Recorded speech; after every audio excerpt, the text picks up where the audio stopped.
Deus sempre quer que seus filhos andem no caminho certo. Ele nos deu o Espírito Santo que nos conduz e nos guia em toda a verdade. É possível para um filho de Deus saber quando estão se afastando do caminho correto. E é também possível saber se nós realmente estamos no caminho certo. Vamos considerar os sinais que mostram que você está no caminho onde Deus quer que você esteja. Mas antes, se a palavra de Deus é seu guia e você deseja que essa palavra alcance muito mais pessoas, se inscreva neste canal e compartilhe essa mensagem para formarmos uma comunidade que busque um mundo mais cristão. O primeiro sinal é quando você ou seus pontos de vista são rejeitados pelo mundo em que você está. A Bíblia diz que o mundo jaz no maligno, e Jesus disse em João 15:18: "O mundo me odiou e também vai odiar vocês." Se você for como Jesus, o mundo vai te odiar. E se o mundo não te odeia, talvez você deva se preocupar, pois pode significar que você não é como Jesus. Você tem duas escolhas. Ou você agrada a Deus, o Pai, ou você pode agradar o mundo, mas você não pode agradar os dois, porque eles estão em dois extremos e eles não se misturam. Você também pode ofender a Deus ou ofender o mundo. Se você concorda com a tendência geral deste mundo, é um péssimo sinal. Talvez signifique que você não está indo na direção certa. A direção do mundo é oposta à direção de Jesus Cristo. A Bíblia nos diz que Satanás é o Deus deste mundo. Quando Satanás levou o Senhor Jesus para uma montanha extremamente alta e mostrou a ele todos os reinos deste mundo e a glória deles, os ofereceu a Cristo. Ele se vangloriou deste mundo, pois os reinos são do inimigo, e ele tinha e ainda tem todo o direito de dar àqueles a quem ele quiser. É por isso que a trajetória do mundo está se afastando cada vez mais dos ensinos desta Bíblia. Mateus 7, 13 e 14 diz assim: "Entrai pela porta estreita, porque larga é a porta e espaçoso o caminho que conduz à perdição, e muitos são os que entram por ela. E porque é estreita a porta e apertado o caminho que leva à vida, muitos poucos são os que a encontrem." Você não é mundano. O caminho mundano é a direção que o mundo está indo. Se você não é mundano, isto é um sinal claro de que você está no caminho correto. O que significa ser mundano? Já que vivemos no mundo, às vezes é difícil reconhecer o mundanismo. Nós acabamos agindo ou pensando como o mundo em nossas próprias vidas, mas o mundo não deveria estar influenciando nossos pensamentos e ações. Em vez disso, precisamos ter nossos pensamentos e ações trazidos em submissão à palavra de Deus. Uma pessoa santa não é mundana. Uma pessoa santa é uma pessoa que está fazendo a vontade de Deus. Você não pode ser mundano e santo. São dois opostos e não se misturam. Se você está andando no caminho de santidade, você está andando no caminho certo. E Deus está satisfeito com você. Ele está sorrindo para você. Hebreus capítulo 12, versículo 14 diz assim: "Segui a paz com todos e a santificação, sem a qual ninguém verá o Senhor." Se você está realmente buscando a santidade, você está no caminho certo. Mas a verdade é que viver uma vida santa é viver uma vida solitária, porque é uma vida de separação deste mundo. Mas não é solitário no sentido de você estar sozinho, pois você tem o Espírito Santo. Deus está com você nas tempestades e desprezos dessa vida. Isaías 42, versículo 2. "Quando passares pelas águas, estarei contigo, e quando pelos rios, eles não te submergirão. Quando passares pelo fogo, não te queimarás, nem a chama arderá em ti." Um dos sinais de que você está no caminho certo é aquele se você tiver que passar através do fogo. Deus estará presente com você. Nas águas da vida, Ele vai garantir que elas não te afogarão. Na jornada cristã, você encontrará obstáculos e desafios. Deus, no entanto, estará com você enquanto você enfrentar tudo isso. Infelizmente, as pessoas tendem a não acreditar nisso, porque quando aparecem os desafios, logo pensam que Deus os abandonou. Mas isso não é verdade. Eles enfrentam algumas adversidades, mas não significa que eles estão no caminho errado. Sem contar que o diabo faz um trabalho fantástico abordando as pessoas durante suas provações, fazendo você acreditar que Deus está contra você. Às vezes, você acredita que Deus está zangado com você e se opõe a você, mas Isaías vem e nos diz que Deus está conosco. Lutas e dificuldades não significam que você está no caminho errado. A Bíblia diz em Hebreus 12, 6 ao 8, "Porque o Senhor corrige o que ama e açoita a qualquer que recebe por filho. Se suportas a correção, Deus vos trata como filhos. Porque que filho há a quem o pai não corrija? Mas, se estáis sem disciplina, da qual todos são feitos participantes, sois então bastardos e não filhos. Quando passamos por obstáculos, Deus não diz que nos enviará um anjo ou uma equipe de resgate. Ele diz que passará no fogo com você, Deus em pessoa.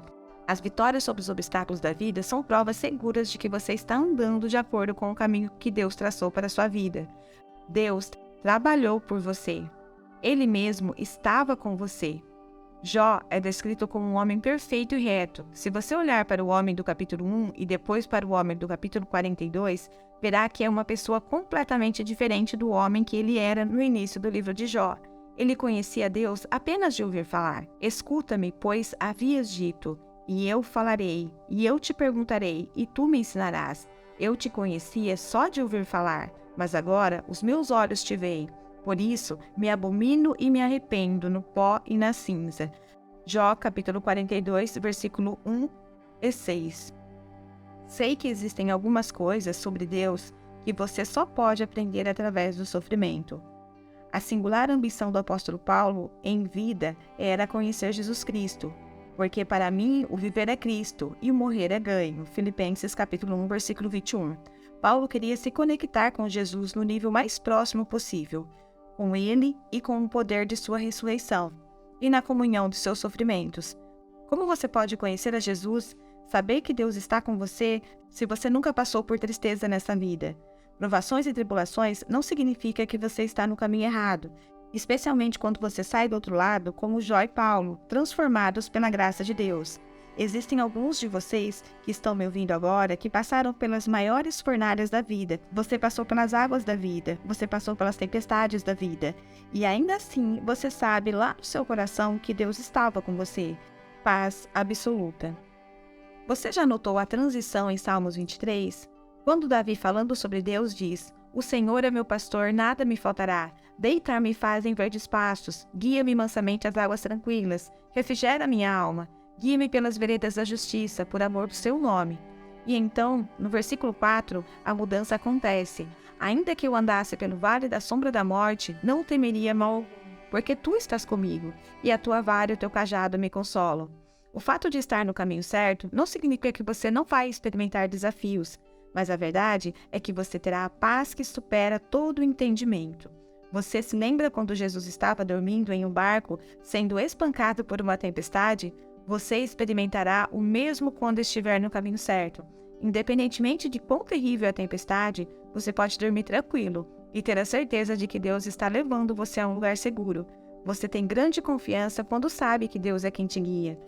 Você já se perguntou por que Moisés concordou em conduzir os israelitas através daquela região selvagem? Humanamente falando, não tem como, mas Moisés havia sustentado a presença de Deus, que garantiu o descanso para a jornada. Êxodo 33, 14 e 17. Disse, pois: "Irá a minha presença contigo para te fazer descansar." Então lhe disse: "Se tu mesmo não fores conosco, não nos faças subir daqui." Então disse o Senhor a Moisés: "Farei também isso, se tens dito, porquanto achaste graça aos meus olhos, e te conheço por nome."